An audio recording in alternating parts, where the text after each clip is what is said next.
Queridos irmãos, queridas irmãs, esse vídeo é de número 134, papel da ciência na Gênese. Então, a questão é de número 7 hoje. E Kardec diz assim: levando suas investigações às entranhas da terra e às profundezas dos céus, demonstrou a ciência de maneira irrefragável os erros da Gênese mosaica, tomada ao pé da letra, e a impossibilidade material de se terem as coisas passado como são ali textualmente referidas. Ora, assim procedendo, a ciência do mesmo passo, fundo golpe desferiu em crenças seculares, devido às revelações que a ciência, de certa forma, conseguiu revelar. Porque antes da ciência, tudo era feito da forma como as religiões bem pretendiam. Mas assim que as ciências elas começaram a se manifestar através das suas opiniões, através das análises, das pesquisas, aí, de certa forma, não teve mais como contestar. A fé ortodoxa se sobressaltou, porque julgou que lhe tiravam a pedra fundamental. Mas com quem havia de estar a razão? Com a ciência, que caminhava prudente e progressivamente pelos terrenos sólidos dos algarismos e da observação, sem nada afirmar antes de ter em mãos as provas, ou com uma narrativa escrita, quando faltavam absolutamente os meios de observação? Então, com quem, neste caso, com quem estava a razão? Com aquela que estudava, que caminhava prudentemente, pelos terrenos sólidos dos algarismos, que pesquisava, que estudava e que não anunciava nada por conta própria, antes de ter em mãos os fatos. Então, em quem acreditar? Confiar em quem? Nesta ciência ou, naqueles que falavam absolutamente os meios nas narrativas escritas, quando faltavam absolutamente os meios de observação, nas crenças que nada sabiam, porque nada pesquisavam. No fim de contas, quem há de levar a melhor? Aquele que diz 2 e 2 fazem 5 e se nega a verificar, ou aquele que diz que 2 e 2 fazem 4 e o prova. Então, em quem acreditar? Naquela pessoa, vamos dizer assim, pessoa não, naquela ciência, né? Ou melhor, naquele sistema. Vamos usar sistema. Naquele sistema que diz 2 e 2 fazem 4 e prova pelos fatos, dos estudos, das pesquisas, das análises. Nós vamos acreditar nesse ou nós vamos acreditar naquele outro sistema que diz que 2 e 2 se fazem 5 e se nega a verificar? De forma alguma eu permito que se verifiquem. A prova maior é a que eu estou aqui dizendo, que 2 e 2 se forma 5. Eu não permito que ninguém verifique, que ninguém analise.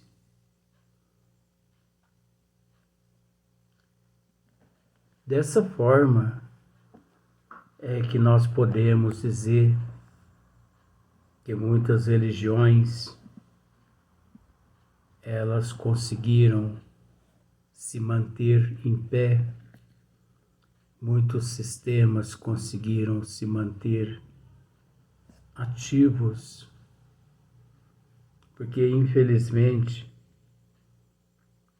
a lavagem cerebral ela sempre existiu e sempre houve aqueles que de certa forma deram atenção ao inexistente, tanto pelo fato da ignorância, como também pelo fato do comodismo, tanto também pelo fato da barganha com o plano espiritual. Comodismo em não querer pesquisar, buscar, analisar. Barganha, porque a pessoa tudo faz interessado em algo que venha da providência divina, em prol dele ou em prol daqueles que se encontram à sua volta. Então nós vemos o papel da ciência na Gênese, e quando a ciência ela penetra, né? Quando a ciência penetra na Gênese mosaica, né? Mosaica mesmo, ela descobre, graças às pesquisas, aos estudos, muitas controvérsias que levam as pessoas ao raciocínio. Na questão de número 8, Kardec continua: mas objetam, se a Bíblia é uma revelação divina, então Deus enganou. Se não é uma revelação divina, carece de autoridade e a religião desmorona. A falta de base é uma de duas: ou a ciência está em erro, ou tem razão. Se tem razão, não pode fazer seja verdadeira uma opinião que lhe é contrária. Não há revelação que se possa sobrepor à autoridade dos fatos. Então, olha só para você ver, não há revelação que se possa sobrepor à autoridade dos fatos. Incontestavelmente, não é possível que Deus, sendo todo verdade, induza os homens em erro, nem ciente, nem inscientemente, pois do contrário, não seria Deus. Logo, se os fatos contradizem as palavras que lhes são atribuídas, o que se deve, logicamente, concluir é que ele não as pronunciou ou que tais palavras foram entendidas em sentido oposto ao que lhes é próprio. Nós sabemos das mudanças, das modificações, das traduções. Nós sabemos também de que tudo que se encontra escrito, principalmente na Bíblia, não se deve e nem se atribui a Deus. Porque Deus não escreveria nada, Deus não perderia tempo em vir e escrever alguma coisa. Nem Jesus também. Então nós sabemos que tudo que existe é de natureza humana. E por ser de natureza humana, é natural que devido à não evolução, é natural os equívocos, é natural as controvérsias. Se com semelhantes contradições, então olha só, se com semelhantes contradições a religião sofre dano, a culpa não é da ciência, que não pôde fazer que o que é deixe de ser, mas dos homens, por haverem prematuramente estabelecidos dogmas absolutos. Então nós percebemos os erros através dos homens que prematuramente estabeleceram, prematuramente dogmas absolutos, de cujo prevalecimento hão feito questão de vida ou morte, sobre hipóteses suscetíveis de serem desmentidas pela experiência. Há coisas com cujo sacrifício temos de resignar-nos, bom ou mau grado. Quando não consigamos evitá-lo, desde que o mundo marcha, sem que a vontade de alguns possa detê-lo, o mais sensato é que o acompanhemos e nos acomodemos com o novo estado de coisas, em vez de nos agarrarmos ao passado que se esboroa, com o risco de sermos arrastados na queda. Agora na questão 9. Por guardar respeito aos textos sagrados, dever-se-ia obrigar a ciência a calar-se?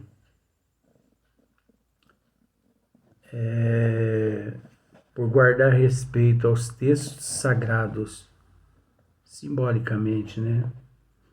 Dever-se-ia obrigar a ciência a calar-se? Fora tão impossível isso, como impedir que a Terra gire. Então é impossível, né? Calar a ciência, porque ela busca, pesquisa, estuda. Então, pedir isso à ciência fora tão impossível como impedir que a Terra gire. As religiões, sejam quais forem, jamais ganharam coisa alguma em sustentar erros manifestos. A ciência tem por missão descobrir as leis da natureza. Ora, sendo essas leis obra de Deus, não podem ser contrárias às religiões que se baseiem na verdade. Lançar anátema ao progresso por atentatórios e religiões, atentatório à religião, é lançá-los à própria obra de Deus. É, ao demais, trabalho inútil, porquanto nem todos os anátemas do mundo seriam capazes de obstar a que a ciência avance e a que a verdade abra caminho. Se a religião se nega a avançar com a ciência, esta avançará sozinha. Então nós vamos dar sequência, mas no próximo dia.